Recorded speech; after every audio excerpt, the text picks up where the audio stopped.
The MLB Gambling Podcast on the Sports Gambling Podcast Network is brought to you by the SGPN merch store. Use promo code SGPNNBA to get 10% off of everything in the SGPN store. Welcome, everyone, to the MLB Gambling Podcast, part of the Sports Gambling Podcast Network. It is Tuesday. No, it's Monday. We're going to handicap the Tuesday games. Monday, April 17th. Here to handicap the Tuesday games for April 18th. And joining me here to help me break it all down, I got the young guys here with me first. You guys know him as a voice on the NFL Gambling Podcast and, of course, here on the MLB Gambling Podcast. He's looking for his Devils to take care of business against the crosstown rivals. It's Dylan Rockford. D-Rock, what's going on, my man? What's going on, boys? Good to be with you. Yeah, got a nice winner to open the day. Rafael Devers, he hit over 1.5 hits, runs, and RBIs. Angels got the win. They almost blew it in the ninth, but yeah, can't wait for taking my dad for his birthday to go see Game 1, Devils-Rangers. Can't wait. Nice. Yeah, that should be a lot of fun. NHL Playoffs starting on Monday night, along with NBA playoffs going on. So a lot of fun stuff happening in sports. And also joining us here, you guys know him on the college experience, college baseball. He's absolutely crushing it. Of course, here on the MLB Gambling Podcast, it's Noah Bieniek. Noah, what's going on, my man? How's it going, guys? Yeah, I love the NHL playoffs. Like, even though I don't cover it here with the SGPN, but I grew up playing hockey, and I still love watching definitely the postseason product. It's one of the best out there, in my opinion. So, yeah, can't wait to start covering today's games. But yes, NHL playoffs, I'll have an eye on those throughout the month. Yeah, great time to be a sports fan. There's no doubt about it. Playoffs going on, and then we're in the swing of MLB leading up to the NFL draft. College baseball going on. I know you've been covering that as well. So it's a lot of great stuff. Make sure to just head over to the website, man. There's a lot of great content happening on the website, sportsgamblingpodcast.com. A lot of guys putting in a lot of hours and work. So, and again, we do it all for free. So I guess a couple of notes going into the Tuesday games here, guys. So we had two games that got postponed on Monday evening between the Cleveland Guardians and the Detroit Tigers, and the Phillies and the White Sox. So the two games that we handicapped yesterday, it's the same exact pitching matchup as of what we're seeing right now between the respective teams there. So Guardians are trotting Hunter Gaddis out there against Lance Lynn. No, sorry.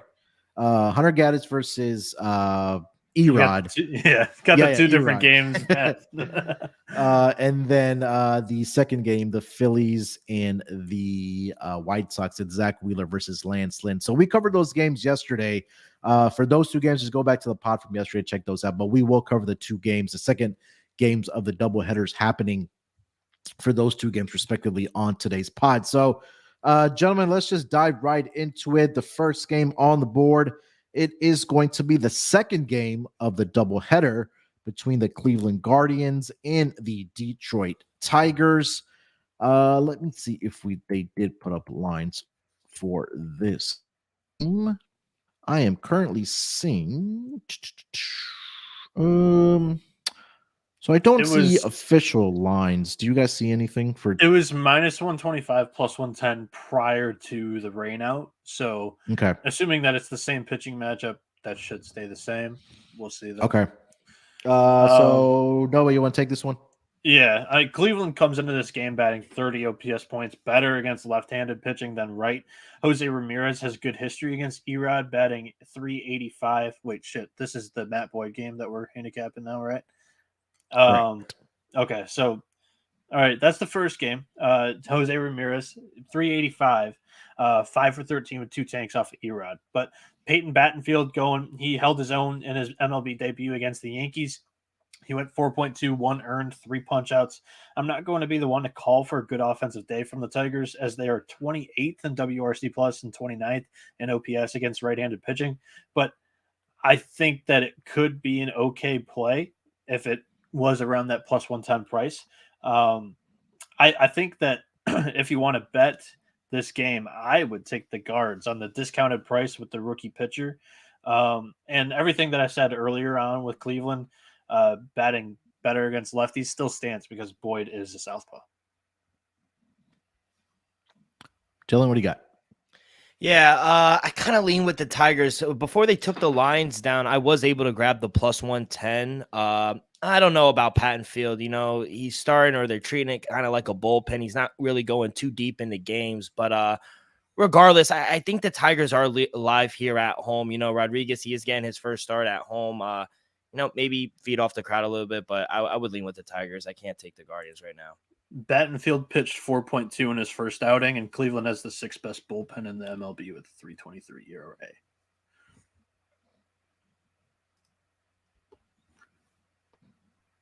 Yeah, I didn't have much for this game myself. I would lean with probably Battenfield here if you had a gun to my head here, guys. But I didn't have much for this game. All right, so let's get over to the game of the doubleheader. That's going to be between the Phillies and the White Sox. Actually, no, that's going to be a later game. So just to clarify, Phillies and White Sox going to be a 4:10 Eastern start of the game one, and then they'll have the second game later. We'll get to that here in. So over to the Giants and the Marlins, 6:40 Eastern start between these two ball clubs. I am currently seeing the projected pitchers are going to be Alex Wood for the San Francisco Giants and Edward Cabrera for the Miami Marlins.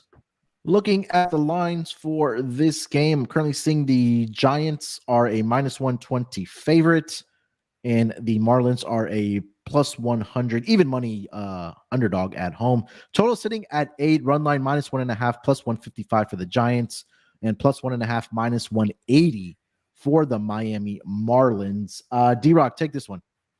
Yeah, 2 plays here for me. I like the over in this one. I made my total 8.7, mainly because I don't trust Edward Cabrera, to be honest. He walks a ton of batters. The Giants do draw a lot of walks as well. I think behind one of their better pitchers in Alex Wood, I think the Giants have a good shot at beating the Fish here in this spot. I like them as well on the money line.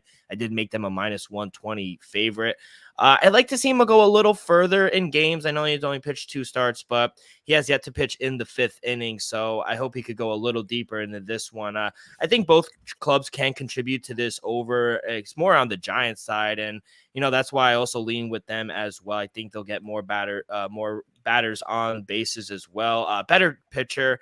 Don't trust Cabrera. Look for a walk prop as well for him. He walks a lot of batters, so he's had 14 walks in 3 starts. But I lean over, and I like the Giants here on the road. Yeah, I agree with you about Cabrera. I mean, he's just been a guy that's given up a lot of walks. And I think if the Giants are able to stay patient at the plate, that's going to be another way that they can definitely manufacture runs against Cabrera. Noah, what do you got? Yeah, I'm right there with you guys on the over, and I feel pretty good about it too. The Giants, they're ranking 2nd in the MLB with an 863 OPS against right-handed pitching, 133 WRC plus, and like Dylan mentioned, Cabrera has had his control issues. It ultimately, I was high on him early on in the preseason, but it ultimately led me to dropping him on my fantasy team because his whip is just too high to manage. And then also Miami against left-handed pitching, they have a 796 OPS, which is 7th in the MLB.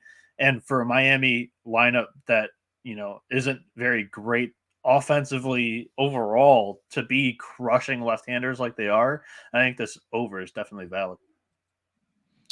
Yeah, I agree 100%. So over team right here for everyone for the Marlins and the Giants. All right, guys, before we continue the conversation here, let me tell everyone about Underdog Fantasy. We're brought to you by Underdog Fantasy. The NBA and NHL playoffs are here, and what better way to get down on some player prop parlays than over at Underdog Fantasy? Besides daily NHL, NBA, and MLB games, they've also already got NFL best ball drafts with guaranteed $500,000 in prizes. Head over to UnderdogFantasy.com and use promo code SGPN for a 100% deposit bonus up to $100. That's UnderdogFantasy.com, promo code SGPN. All right, gentlemen, next game on the board. Let's go over to Cincinnati, another 6:40 Eastern start here. Looking at a projected starters for this game for the Tampa Bay Rays, I'm currently seeing Taj Bradley is going to get a second start for the Rays, and Nick Lodolo gets a start for the Cincinnati Reds. I currently do not see lines for this game either. D-Rock, what did you make your lines? Yeah, so it's going to be a bullpen game here for the Rays. I made my total 8.1, made the Rays a minus 140 favorite, Reds at home plus 140, minus 1.5 for the Rays, plus 120, plus 1.5. I need a plus minus 120. Yeah, I'll just go into it if you don't mind, Munaf. I didn't really one have quick question. Yeah, go ahead. Do you consider Taj a bullpen guy? Is that what you meant by that? Yeah, I do. Okay. Yes. Yeah, I believe he is going to start. So. Yeah, he is going to start. I don't really know how I feel about him. I talked a little about it yesterday on the pod with Munaf and Malcolm. But against Nick Lodolo at home, I think the Reds have a shot depending on what the line opens up at. Hopefully we get a nice juicy price with the Reds at home, but maybe look towards the Lodolo K-prop. He's been great at home. The Reds have won both of his starts at home as well. So maybe depending on the odds, I might find myself on the Rays full game or Reds first 5 plus a half. You got to expect the Rays will open up as the favorite. And depending on the total, I'll lean either over or under. But yeah, that's how I would kind of play this game. Yeah, Bradley did make his first start against the Red Sox. I believe this was last week, where he did go 5 innings, 5 hits, 3 earned runs. He had 8 strikeouts in that game against the Red Sox. The Rays actually won the game 9-7. He looked pretty good in his first start for the Rays. I'm sure Noah will expand on it, but like you mentioned there, Dylan, that Nick Lodolo is off to a great start as well. He's 2-0 with a 2.12 ERA. He's gone at least 5 innings in all 3 of his starts and has at least 6 strikeouts in all 3 of those starts for the Reds. In all 3 of those games, the opposition hasn't scored more than 2 runs in those games as well. So he's been surprisingly, the bullpen has been really good for the Reds in his starts as well. Rays, I think that one thing that kind of stuck out to me is that they're pretty good against left-handed pitching to start the season. They rank top 10 in all offensive categories.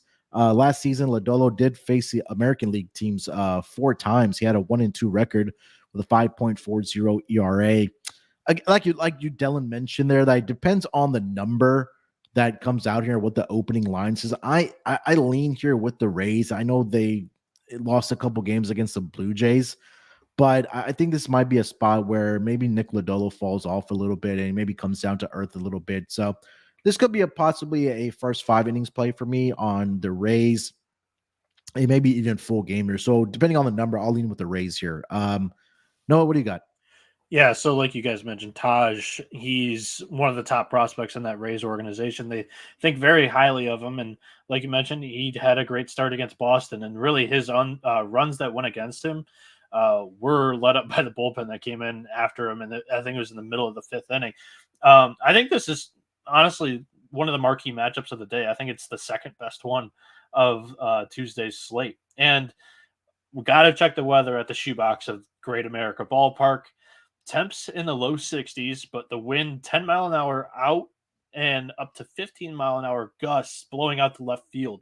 Nick Lodolo is a ground ball pitcher, whereas Taj Bradley, albeit one game in the major so far against the Red Sox, he allowed a 36% contact as line drives. So the contact off the bats that the Red Sox were getting were hard hit, averaged 94 miles an hour. The Reds have an OPS of 751 against righties, which is 60 points higher than their OPS against lefties. So they hit lefties very well, or they hit righties very well, excuse me.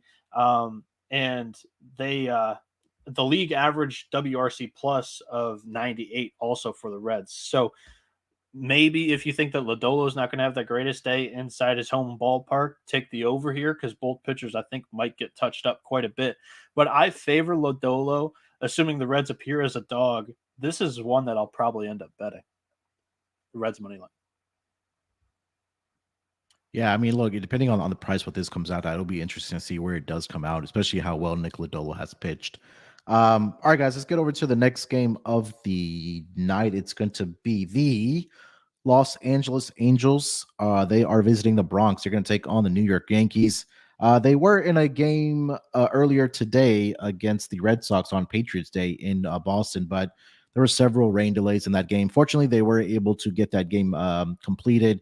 The Angels did squeak out the victory 5-4. Shohei Ohtani started the game, but because of the delay, again, I think he only threw about 31 pitches, so might be backing him in his next start. But regardless, they held the on Angels for in dear the Bronx, life. They had like 5 runs they in the did. first, right? Yeah, they did. So it could have been even worse if there weren't any red delays. Yeah. But like I mentioned, they're now headed to the Bronx to take on the Yankees. Probable pitchers for this game for the Angels, it's going to be Jose Suarez, and I see Clark Schmidt is going to get the start here for the New York Yankees. The lines for this game, I'm currently seeing the New York Yankees are a -140 home favorite, and the Angels are +120 on the take-back price. Total is set at 9 with a little bit of vig towards the under at -115. Run line -1.5 +140 for the New York Yankees, and +1.5 -165 for the LA Angels. Noah, take us through this game. Angels versus Yankees with Suarez and Schmidt. So since 2021, Jose Suarez has faced the Yankees 3 times, and he owns a record of 2-1 with a 2.8 ERA, 17 strikeouts, and is holding the active roster to just a 186 batting average against him in those starts. New York ranks 26th in the MLB with just a 601 OPS against lefties and a 71 WRC plus, which is also good for 26th. Add in Clark Schmidt, who has an 8.44 ERA currently through 3 starts against the Giants, Orioles, and Guardians, who has, even though the Angels have been significantly worse against right-handed pitching this year, a +120 price on LA's money line seems all right to me here. Dylan, what do you got? Yeah, slight lean, I guess, to the Yankees here at home. I made him a -145 favorite, but you're getting up there. You don't want to lay too much juice with Schmidt. I think they're the right size. Angels aren't the best team on the road. They finally got a win here and Fenway, but Suarez, he's not off to the best start either. And I just saw in the comments, Insano said Miles Boy got lit up with Brio and the Red Sox. So I love that. Also, did he win fantasy or did Malcolm win? They drew. It was I think it was a 5-5 game. Because right. Malcolm got a late or extra innings steal with Marte. Let's go. But yeah, that's how I would play this game. It would have been funny because I know Mal's off on the pod today, obviously, and then Insano would have came and flexing if he would have won. Talking about, is that why he's not on the pod today? But yeah, shout out to the chat, man. Everybody always joins us. Captain Insano, Lane's in there, and Michael from Sydney, Australia. I think it's the second time he's been at least in the live chat. But yeah, appreciate you guys joining in the chat here. Yeah, I'll probably lead with the Angels here. I like what Noah said, and I found the same thing, that he does have success against this Yankees team. I'm not sure I can get behind Clark Schmidt, especially at where the price is right now. It's just not. That's not very appealing to me. I think that number is probably going to keep on moving. Right now, it's at -140 over on DraftKings, but not sure if I can get behind that price. He has a funny name too. Who does? Clark Schmidt. Like, oh yeah, it's just fucking hilarious. It's just a white guy name. Yeah. All right, guys. Next, before we get to the next game, let me get these ad reads out of the way. You guys need to make sure to head over to the SGPN merch store. Man, there's a lot of great stuff happening on the merch store. Shout out to Jake, man. He's been absolutely crushing it. I know there's been a lot of our fans and listeners, not only on our pods, but across all the pods on the network that have been buying their merch from the merch store and posting it on social media. But in honor of the NBA playoffs, from now until the end of April, you can get 10% off of anything in the SGPN merch store when you use promo code SGPNBA. So head over to store.sportsgamblingpodcast.com and use promo code SGPNBA to get 10% off of everything in the merch store. All right, guys, next game on the board, we have a interleague matchup between the Baltimore Orioles. They're heading to the nation's capital to take on the Nationals in this game, 7:05 Eastern start. We have Dean Kramer on the mound Kramer, I heard it both ways, but he's going to get the start here for the Baltimore Orioles. Josiah Gray is going to be on the mound for the Nationals. Looking at the lines for this game, I'm currently seeing that the Orioles are a minus 135 road favorite here, plus 115 on the money line for the Washington Nationals. Total is currently sitting at 9.5 on this game, with a little bit of vig towards the under at minus 115. Run line minus 1.5, plus 115 for the Orioles, and plus 1.5, minus 135 for the Nationals. D-Rock, take us away. Yeah, another total for me. Give me the under 9.5. You could still find it. I see nines popping up, but there's still 9.5s out there. A little scary play considering the two pitchers here, but if you look at JoJo's first three starts, they haven't been terrible. He just can't get any run support. All three of his starts have gone under the total. I think the Nationals can also get to Dean Kramer. That's how I heard it. It's Kramer, but he's been flat out just awful this season, and that's the one area I do worry about in taking the under. But if he is on, I think this is a no-brainer under. But if he pitches like he did against the Yankees or Red Sox, I think we might be in trouble. Even the A's tagged him for 4 runs. So I think the Nationals are live here at home, and I'm just praying Kramer has a better start. If he just has even just a little better of a start than he did in his previous 3, I think the under is live. So we also have winds blowing in, so that should help out a little bit. But I'm going to roll with the under 9.5, and I think the Nationals are live here. I think the one thing that really sticks out to me when JoJo Gray is on the mound is his home and road splits. It just jumps off the page to you. I think he has like a ERA above 6 in his home starts, and then on the road he does better for whatever reason. And then in the 22 starts that he's made at home, whether that's been at Dodger Stadium or with the Nationals, he's 7-15 straight up, and he's 7-15 on the run line. So I know Kramer here. I mean, he's been off to a slow start here for the Baltimore Orioles. I was looking at the first 5 over in this game with these two pitchers. I think the Nationals can tag Kramer for a few, and then I do believe the Orioles can get to JoJo Gray here. So I was leaning first 5 over. Wanted to get there with the Orioles run line, but it makes me nervous with how Dean Kramer has started this season at least. Noah, what do you got? So Washington is the worst offense against right-handed pitching so far this year. 613 OPS, 67 WRC plus. Does that change your mind or help you Definitely. at all? I mean, Yeah. I don't really feel comfortable picking the game a whole lot. I would lean Nationals just at home as the dog, but I don't love it at all. Yeah, I mean, when you talk about how bad this Nationals offense has been, it's just not very pretty right now. So definitely want to get behind the Orioles in some capacity in this game. They're feisty against lefties. I believe they're middle of the pack, but against right, it's just they're not backable. Yeah.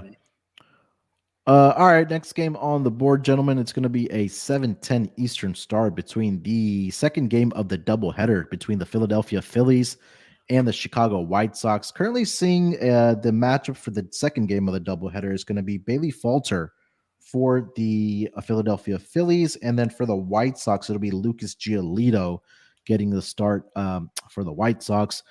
Currently seeing the White Sox are a minus 115 home favorite, with the Phillies at minus 105 as the underdog. Total is set at 8.5 with a little bit of vig towards the over at minus 115. Run line minus 1.5 plus 170 for the White Sox, and plus 1.5 minus 200 for the Philadelphia Phillies. Noah, take us away on this, the second game of the doubleheader. Would you get that total at again? 8.5 is what I see. All right, cool. That's what I had earlier today before the first game was delayed, but pitching matchup stayed the same. So I'm going to take the over 8.5 here. For starters, it's the White Sox against the lefty. They're 5th in the majors in OPS and WRC plus against Southpaws with an 858 and a 136 respectively. Philly has somewhat corrected their early offensive woes as well with an 847 OPS against right-handed pitching and also 125 WRC plus. Both of those rank 3rd in the MLB. Lucas Giolito has a 6 flat ERA and Bailey Falter at 480 through their first 3 starts. Then add in that both of these bullpens are 29th and 30th in the MLB in ERA. Philly 683, Chicago 757. I love the over here. Additionally, Phillies stolen base props are a good target for this game. Both White Sox catchers Yasmani Grandal and Sebi Zavala, whichever one they choose to start here, because it's going to be a doubleheader. They're probably going to alternate which one gets both starts. They both have poor sub-2 pop times. Runners are 21 for 23 in stolen bases success rate off of against Giolito. That's good for 91%. Specifically looking to Trey Turner and Bryson Stott. Both have 3 steals so far in the year with a 408 and a 413 on base percentage, respectively, against righty. D-Rock, what do you got? Yeah, I love the over. It might be my lock of the day. I love the over 8.5. I set my total at 9.7. Like, it's inflated. You just got to fade both pitchers here, especially that White Sox bullpen. They're so bad. 7.57 bullpen ERA. They're worse than the A's. It's worse than the majors. Second worst bullpen is the Phillies with a 6.83 ERA. White Sox, I'm done backing them. I'm pulling them out. They're probably on my 14-day do not bet list. They blew it yesterday. But they're profitable on the overs, 10-4-2 towards the over, and they're a perfect 5-0 toward the over at home. I don't care who wins. I expect a lot of runs. Give me the over. They play defense like a high school baseball team. Yeah, errors after errors. It's crazy. There's one game I was watching, and I think I've mentioned it's like the third time on the pod now, where I took the first 5 inning run line or money line for the White Sox. It was like literally pulling teeth. Like, they had so many errors in that game. It was ridiculous. But yeah, I agree with you guys. Team right on the over 8.5 here. No, I'm pulling up this fielding percentage real quick before we move on, because it's something that you really have to look into for college baseball, because you don't want to be kicking the ball around and costing yourself any runners on base. But I never really think to look at it for the MLB, because they're all professionals and they should field really damn well. But the White Sox are ranked 24th in the MLB, so fielding percentage is so bad. Let's go over to the next game of the night here. It's going to be a 7:10 Eastern start, and I do not see lines for this game. I don't know if you guys do see lines, but the game, because I think it just ended. Okay, so I'll go through the pitchers, and then D-Rock, if you want to throw the lines out. It'd be the Minnesota Twins. They're headed to Fenway Park to take on the Red Sox. Currently, the probable pitchers for this game I see are Sonny Gray for the Minnesota Twins, and Chris Sale gets to start for the Boston Red Sox. D-Rock, what do you got for the lines? Yep. 2 probable pitchers, like you said. Twins road favorites -112 on the money line. Boston Red Sox -104 at home. Over under is at 9. -115 towards the over, -105 towards the under. -1.5 +142 for the Twins. -172 for the plus run and a half. I'll just go into my quick lean. I did make the Twins a -125 favorite. Sonny Gray's just been fantastic to start this season. 3-0. He hasn't really walked too many batters. He's striking out. He struck out 13 Houston batters. I love him in this spot. Red Sox, and I don't really trust. Ever since last season and Chris Sale had that temper tantrum in the dugout, I can't back him anymore. So he gives up a lot of hard contact. He is striking out 6-7 batters per game, but he's not going deep into innings, 3, 4, 5 innings. So I'm going to fade the Red Sox here, and I'll take the Twins at this short price.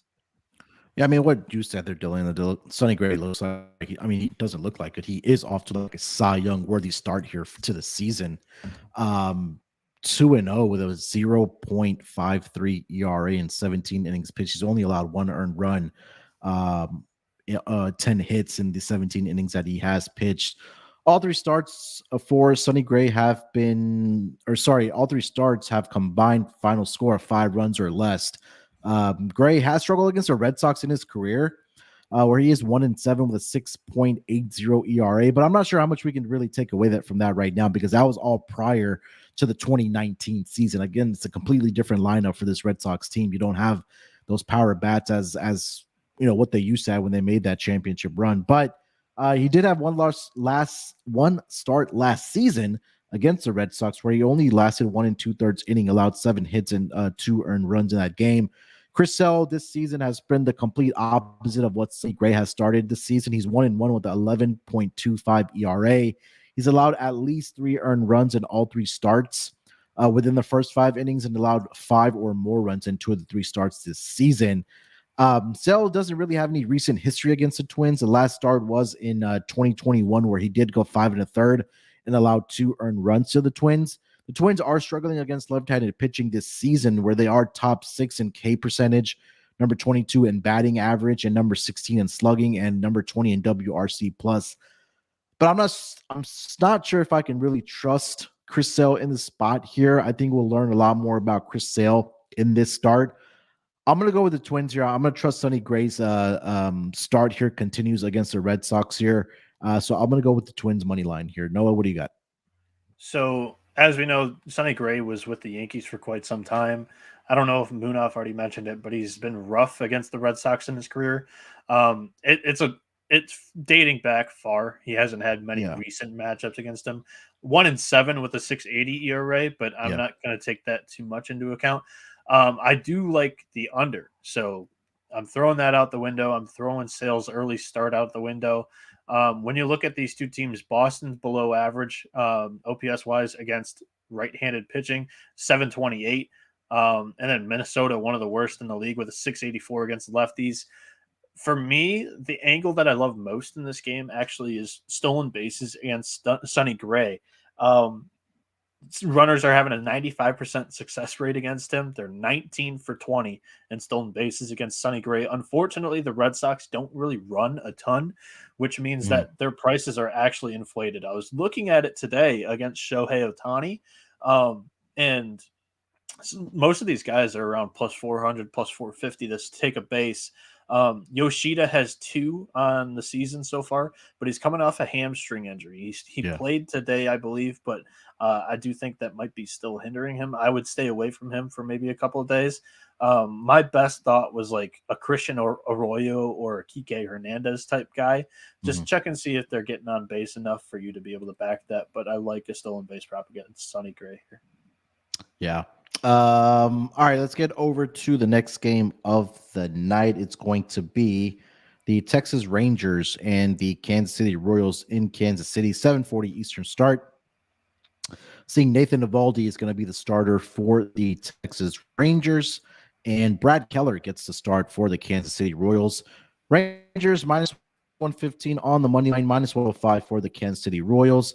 Over under set at 8.5. Run line minus 1.5, plus 140 for the Rangers here, and then plus 1.5, minus 165 for the Kansas City Royals. D-Rock, take us away, my man. Yeah, game opened up as a pick 'em. That's when I grabbed the Rangers at a minus 110. I made him a minus 130 favorite. I'm just going to back Eovaldi here in this bounce back spot. I know he was garbage in his last start against the Royals, but I was at home where he hasn't pitched that great this season. Small sample size, but in his one start on the road, he was great. Only 2 runs given up, 5 hits, 6 strikeouts. His walks are down, which is good. Besides that one game against the Royals where they won 10-1, the Rangers have owned them already this season. Royals, they're not a good team. 3-7 in their last 10, 1-9 at home straight up on the money line. I know Keller's pitched really well for the Royals this season, but I just can't back them. Their bats are awful. This shouldn't be a coin flip game, in my opinion. The Rangers are a much better team. So give me the better team and the better pitcher. I'll take the Rangers on the money line. Noah? I'm with Dylan on this one. I lean towards the Rangers. However, I do like Keller this year. I think he's going to be a little bit better than most think. One angle for this game is got to check and see if these guys are in the lineup because they don't play every day for the Royals. Franmil Reyes batting 462 against Nathan Eovaldi, and Hunter Dozier 444. Both of those guys have had over 10 appearances against Eovaldi. Eovaldi also allows stolen base runners 94% success rate, so they're 15 for 16 in stolen bases against him. Royals have a ton of speed, so really it's up and down that order. Take your pick. They're all plus 300, and then Bobby Witt's normally like plus 220 if you want to take a chance on him. He's a little bit chalky for the stolen base market, but definitely playable. So stolen bases, lean Rangers, but also wouldn't mind an under. Yeah, I'm with you guys on the Rangers here as well. I mean, I just really, like both of you guys said, the Royals are just not very good at home so far this season, where they are 1-9. But I think that's a great call about if you want to look at Dozier or even Franmil Reyes, who's just been absolutely crushing the ball for the Royals. But I mean, the Rangers are the better team here. So the Rangers here as well at the minus 115 price. All right, boys. Next game on the board, we have a 7:45 Eastern start between the Arizona Diamondbacks. They are in St. Louis to take on the Cardinals. I am seeing who is starting for this game. Jordan Montgomery for the Cardinals, and I am seeing Dre Jameson on the mound for the Arizona Diamondbacks. Lines I'm currently seeing, the Cardinals are a home favorite of minus 175, plus 150 on the take back price for the Diamondbacks. Total is set at 8. Run line minus 1.5, plus 115 for the Cardinals, and plus 1.5, minus 135 for the Diamondbacks. Dre Jameson, off to a good start for the Diamondbacks here. He got his first start in his last game against the Brewers, where he went 4 innings, allowed only 3 hits, no runs allowed. He's pitched a total of 12 innings, 12 and 1/3 innings so far this season. And he's allowed only 8 hits and 2 earned runs in that span. Cardinals will start left-handed pitcher Jordan Montgomery here, who is 2-1 with a 2.45 ERA. Shockingly, has never faced the Diamondbacks in his career. Diamondbacks against left-handed pitching are number 12 in team batting average, number 17 in slugging, and number 17 in OPS, number 19 in WRC plus. They're around league average against left-handed pitching here. I like what I've seen from Jameson and from Jordan Montgomery here. I can't lay a minus 175 price with the Cardinals here. I know the Diamondbacks, I mean, they're our team this season. They've looked pretty good in their road games as well. I lean towards the under 8 here with these two pitchers on the mound. So I'm going to go under 8 between the Cardinals and the Diamondbacks here. Noah, what do you got for this game? So specifically, for me, I like it's bland because I don't have the number in front of me, what it's going to be, but I would go with the Diamondbacks team total under. I like both of these pitchers, but the Diamondbacks bullpen right now, they don't know roles. Like it's kind of just a little bit out in the open. Not sure what's going to happen here with, they don't have a defined closer. I think it's Chafin or what's the guy's name? It's slipping my mind, but they're struggling to finish games out. I like Jameson, but I'm not quite sure if he's going to be able to go 7. I mean, they're still stretching him out. He was a reliever. Both Malcolm and I and some of us like him a lot this year, but I would lean towards the D-backs team total under the most in this game, just because Jordan Montgomery is like the only good Cardinals pitcher that has been consistent so far this year. So when he's on the mound, I think you got to find a way to back the Cardinals because that's the only day of the week that I feel really comfortable doing it right now. D-Rock. Yeah, I agree with you, Munaf. Excuse me. I love the under. I set my total at 7.4. We got 17-mile-an-hour winds. It's going to be a beautiful day in St. Louis. I do like Jameson, Montgomery, 2 good pitchers. They're both pitching well. I lean under, and you're getting plus money. I see plus 100 out there for the under 8. Maybe a first 5 under as well. Take the bullpens out of the equation. But, yeah, I agree. I lean under. 8:40 Eastern start between, 8:10 Eastern start, between the Toronto Blue Jays and the Houston Astros in this game. Seeing probable pitchers, Chris Bassett gets a start for the Toronto Blue Jays, and Jose Urquidy gets a start for the Houston Astros.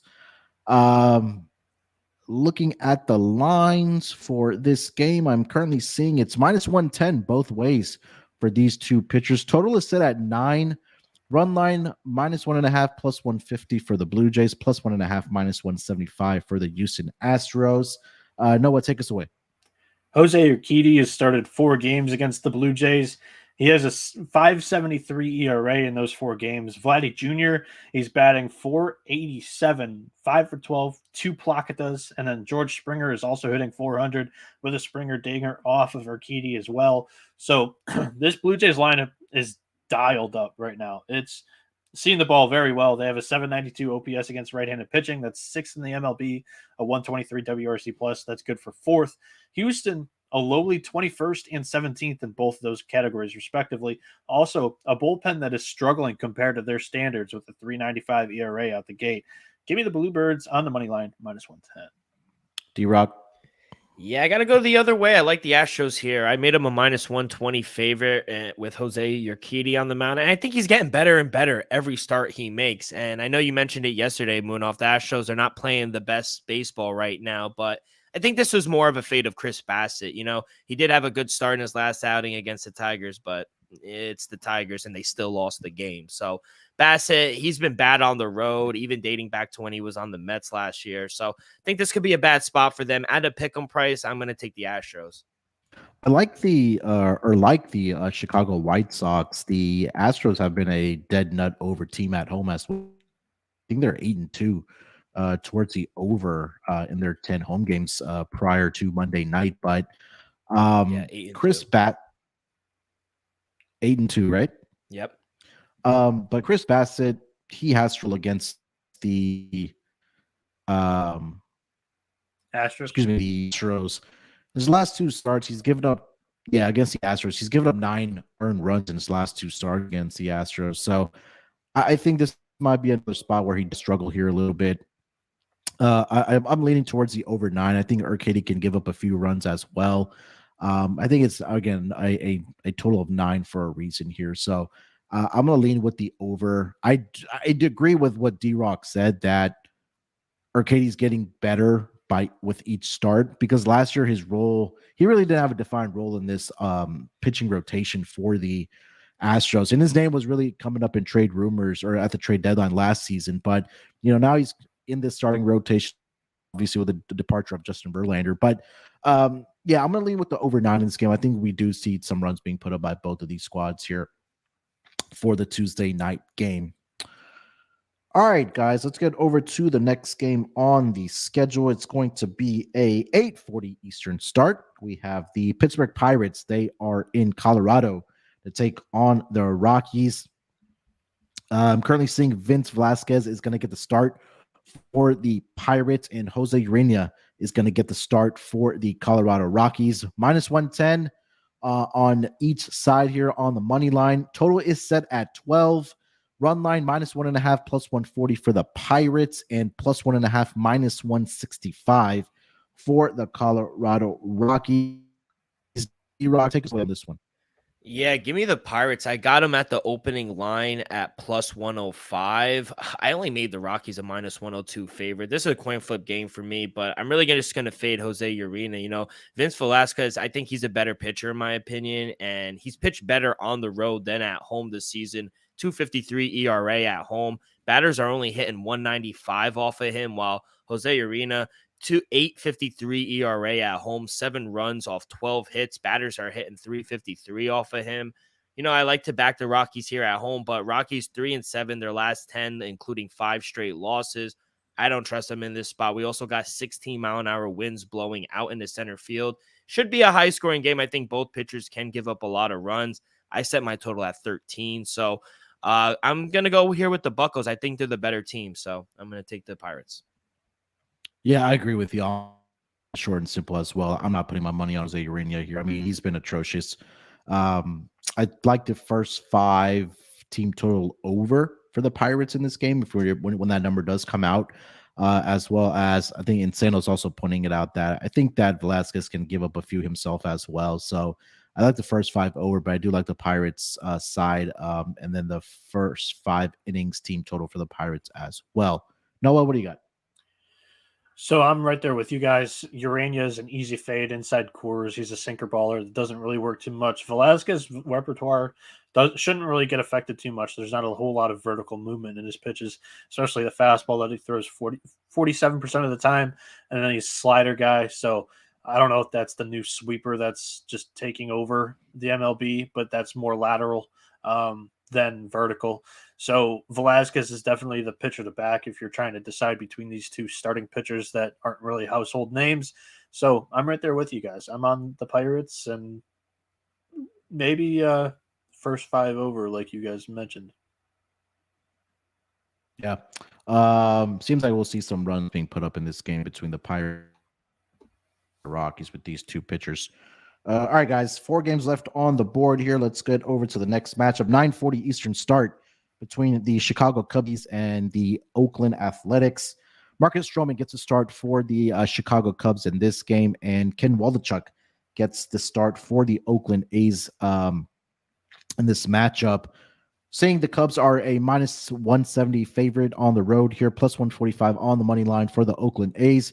Total is set at 7.5. Run line minus 1.5, minus 105 for the Cubbies, and plus 1.5, minus 115 for the Oakland A's. Marcus Stroman, pretty great start to the season so far, 2-1 with a 2.00 ERA. He's been solid this season for the Cubbies. He's gone exactly 6 innings in each of his 3 starts so far for the Cubbies. The only loss he suffered was his last start against the Mariners, but Stroman has been really good in road starts since he joined the Cubs as well. Just last season alone, he was 3-2 with a 2.06 ERA. Ken Waldichuk takes the mound for the A's. Like I mentioned, he continues to be terrible for the A's. He's 0-2 with an 11.20 ERA. His last start was his best start against the Baltimore Orioles, where he did go 6 1/3 innings pitch, allowed 5 hits and 3 earned runs to the Baltimore Orioles. In his first 2 starts, he allowed 7 home runs to the opposing team. I can only look at this one way, guys. I think it was pretty simple for me. I'm going to take the Cubbies first 5 run line, take their team total over, whether that's first 5 or full game, and also on the run line for the Cubbies. I mean, they played really well against the Dodgers in the weekend series. I think that momentum continues here, going up against one of the worst, if not the worst team in the American League here. So Cubbies, everything for me here. Noah, what do you got? Cubs, they're a top 10 offense this year, both right and left-handed pitching. They've been raking to start the year. And Oakland, they're bottom 5 in OPS against right-handed pitching with a 682 OPS. So for me, I'm right there with you.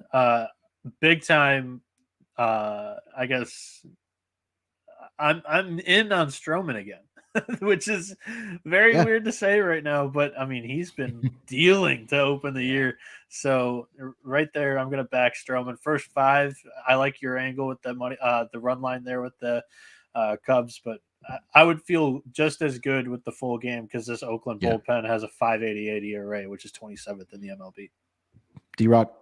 Yeah, literally everything you guys said. I wrote it verbatim. Cubs first 5, I agree with. I'm on the Stroman train as well. I actually have a Met Stroman jersey, but I'm embarrassed to wear it now. I can't wear it. He's on the Marcus. What did I say? Matt. Apologize. But You're good.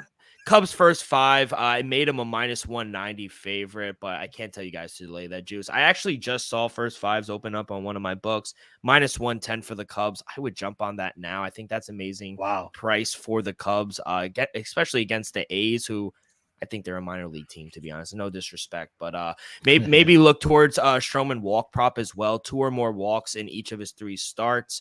But yeah, I can't back Ken Waldichuk. That's Mal's boy. So Cubs first 5 for me. I was thinking strikeout prop for Stroman as well. This A's team has a lot of swing and miss in them. Yeah, just kind of all over the board with Stroman. Walks and strikeouts, I agree with both. 9:40 Eastern start as well. We have the Atlanta Braves. They are going to be in San Diego to start this week here. Spencer Strider gets the start for the Atlanta Braves. Blake Snell is on the mound for the San Diego Padres. Strider is favored here, minus 140 on the money line, plus 124 the San Diego Padres. Total is set at 7.5. Run line minus 1.5, plus 125 for the Braves, plus 1.5, minus 145 for the Padres here. D-Rock, take us away. Braves and Padres. Yeah, kind of like the home puppy, as bad as it is with Blake Snell on the mound. I saw a plus 125 out there. I only made the Braves minus 110. You could also look toward a walk prop for Spencer Strider. He has 8 walks in 3 games. So if you could get an over 1.5 walks, I like that. Also, Strider K prop. He's recorded 9 strikeouts in every start. Padres have a lot of swing and miss guys as well. By the way, something I think is wrong with Juan Soto. You know, he's just not the same player since coming over to San Diego. Yeah, he's able to draw a lot of walks, but the past 2 years, I feel like he simply hasn't done a good job hitting for average. And it just seems like a progression dating back to all the way back to 2022 where it's just kind of he's halted in a sense. So I'm worried about him. But yeah, a couple props I'm leaning towards. And at this number, I would take the home puppy. Snell eventually has to turn this thing around. So why not at home? You mean Juan Soto's been struggling since he got paid? Yeah, exactly. He hasn't got paid yet. I thought he got paid. No. Yeah, during the offseason, didn't he? Soto Juan wasn't Soto got extended, paid. I don't believe.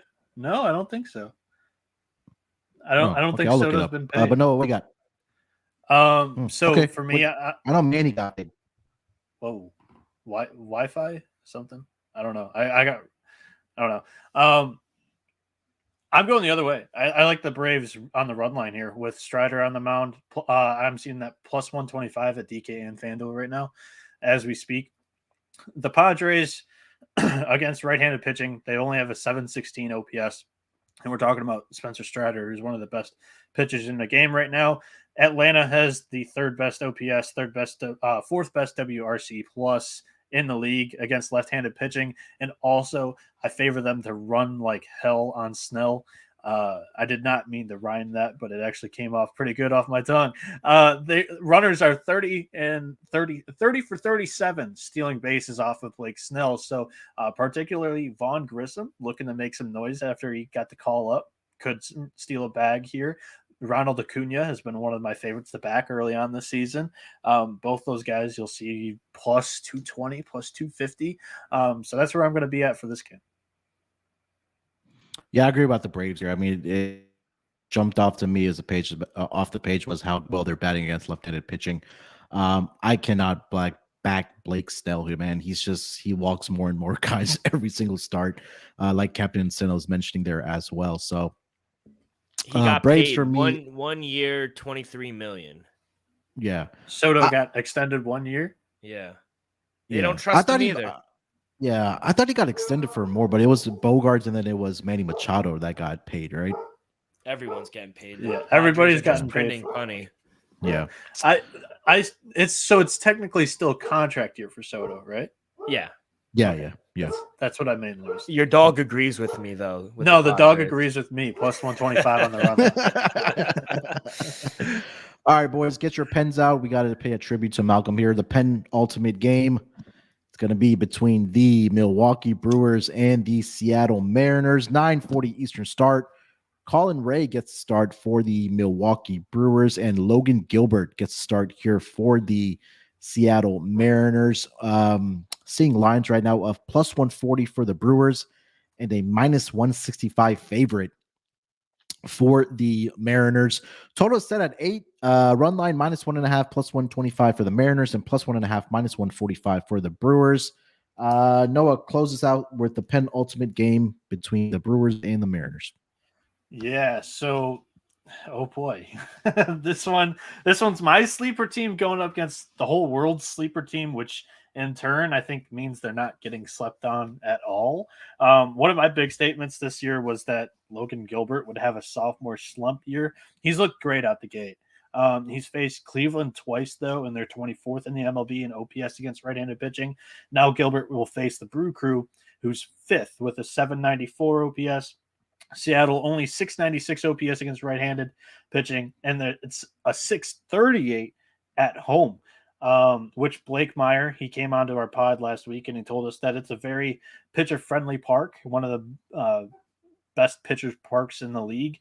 Now, what about Colin Ray? I definitely, I didn't play hockey with his cousin for 2 years. That definitely didn't happen. No, that's not my bias in this game at all. Showing, besides the point, Ray started against the Padres last week, and he threw 5.2 innings of 2-hit ball with 6 strikeouts. Plus, the Brewers, I'm going to keep saying it while it's there, they have the number 1 bullpen in the MLB with a 2.26 ERA at plus 135, plus 140, wherever you can find it. I love the Brewers on the money line here. D-Rock. Yeah, I do lean Mariners here at home. I just love the spot for Gilbert. They've won 4 in a row, and maybe they're getting the things going. They started out slow out of the gate, but I want to see a little more out of Colin Ray before I back him. He had that good start against the Padres, but he put together a few more solid starts for me. Then maybe I'll back him, but heavy lean on the Mariners. I did make them a minus 180 favorite. Yeah, I really didn't know where to go with this game. I couldn't split the two. I mean, Gilbert at home. I mean, it's a minus 165 price, but I think the value, like Noah mentioned, is probably on the Brewers here. So I'll just lean with the home dog. I mean, the home favorite here with Logan Gilbert on the mound for the I Mariners. mentioned it with absolutely no rooting bias for the Brewers starting pitching here. Anyways, last game of the night, we have New York Mets. They are in LA to take on the Dodgers. Currently seeing this as a Tyler McGill start for the Mets and Clayton Kershaw on the mound for the Dodgers. Money line minus 160 for the Dodgers, plus 140 on the money line for the total is set at 8 as my Wi-Fi is going in and out here. Run minus 1.5 plus 130 for the Dodgers, plus 1.5 minus 1. Just off with your team here, then I'll finish the handicap. Dylan, he said go ahead while he reconnects. Yeah, I like the under 8.5. You could still get 8.5s out there. It has moved down to 8 in some books, so shop around. But I think this could be a lower scoring game. Taylor McGill, he's been solid for the Mets this season. They've won all 3 of his starts, and 2 of the 3 of the games went under the total. I think he'll do a good job keeping the ball low and limiting the bats of the Dodgers, who surprisingly, they're 25th in the league in batting average. If you told me they would start 500 a couple weeks into the season, I don't know if I'd believe you. But the Dodgers, they've only scored 6 runs in their last series against the Cubs, and they also lost 2 of those 3 games at home against the Cubbies. So I think the Mets could be catching the Dodgers at the right time. We also have 11-mile-an-hour winds blowing in from center field. I'm not there yet with the Mets. I need a plus 170, but I do like the under 8.5. However, I think I'm all the way in on the Dodgers in this spot against the Mets. The Mets coming in off a sweep off of Oakland. However, I mean, that doesn't really matter for Tuesday's game, but LA with Kershaw on the mound against this Mets team. Kershaw is holding this roster to just a 184 batting average against him. And LA, they are the 4th best team against right-handed pitching so far this year with a 813 OPS, 118 WRC plus. Mets league average against lefties. And like I mentioned, they don't have great history against Kershaw here. So I will go with the Dodgers, and I feel confident enough to give out the plus 130 run line, minus 1.5 on DK right now. And is he his picture still hear me? like, Do you guys hear me? Your picture's like frozen, but I can hear you. I'm gonna refresh here. Give me 1 minute. All right. Dylan, just to save time, do you want to hit your lock and dog while he reloads? Yeah, might as well. I was going to ask you your thoughts. I wish Mal was here. His boy, Pablo Lopez, got paid. Did you see that real quick? Yeah, I did see that. Yeah, 4 years.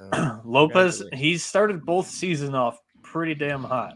So I'll be wondering to see how he does, when he hits that like mid-season break, because last year it was the same thing. He was like elite out the gates with Miami, and then it just kind of fell. The train went off the tracks in the second half. So we'll see. Yeah. All right. Do I look good and pretty again? Yeah. Yeah. Good enough. Okay.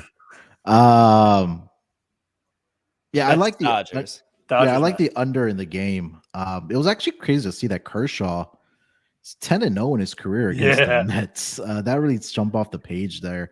But that's what I said. I took the Dodgers on the run line, and that's what I think.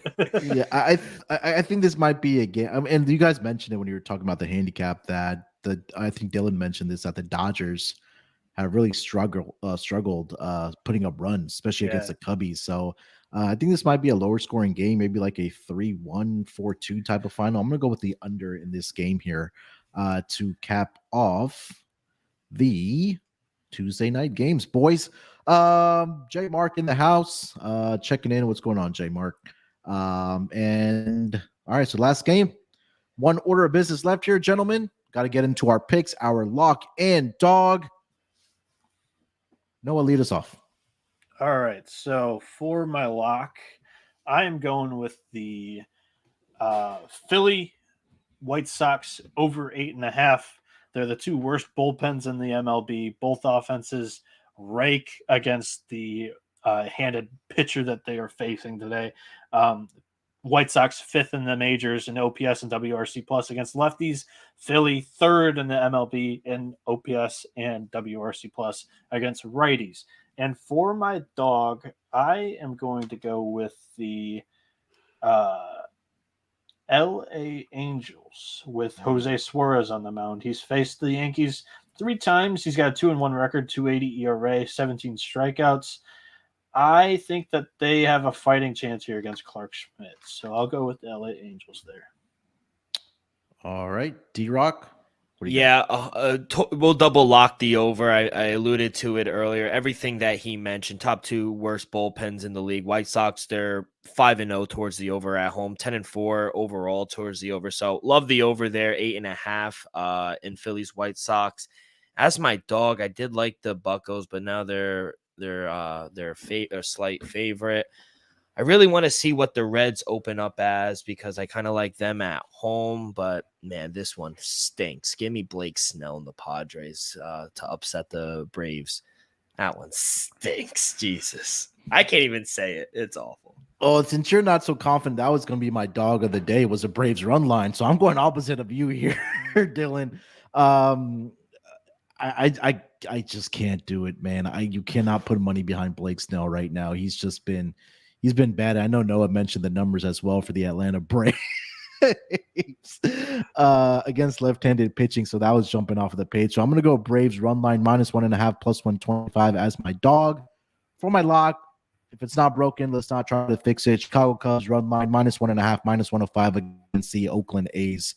Can I switch my dog, please? Sure, go ahead. Okay, so let Cubs run line -1.5, -105 as my lock, and then Braves -1.5 plus 125 my dog. Go ahead and switch now. I just couldn't do it. It didn't sit right with me. I think the Reds will open up as the dog at home against the Rays. Give me Nick Lodolo at home. I'll take a chance with them much rather than Blake Snell. I couldn't do it. There you go. I like that one a lot. There you go. Smart man there. There you go. They see we didn't bully you into not putting no, your money not down at all. on the Padres.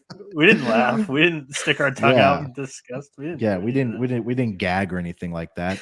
No, definitely should not go back and watch that on YouTube. Definitely no. All right, guys, that's gonna do it. A tidy 1 hour and about 4 minutes here to get through about 15 games on the Tuesday schedule. Loaded schedule, 2 double headers, so we'll have some day baseball to kind of get us through the afternoon. But Noah, anything else you want to mention before we get out of here, buddy? Follow us on Twitter, MLB SGPN. Subscribe on YouTube. We actually got some reviews. While I pull those up and read them off, you guys can log off too. D-Rock, what do you got?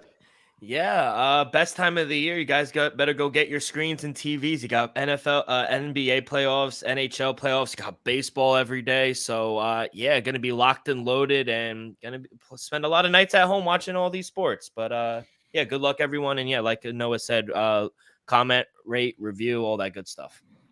Yeah, we did get some reviews that came in for the MLB Gambling Podcast. Some good stuff. So, I mean, like everything that the boys said, make sure to follow us on Twitter.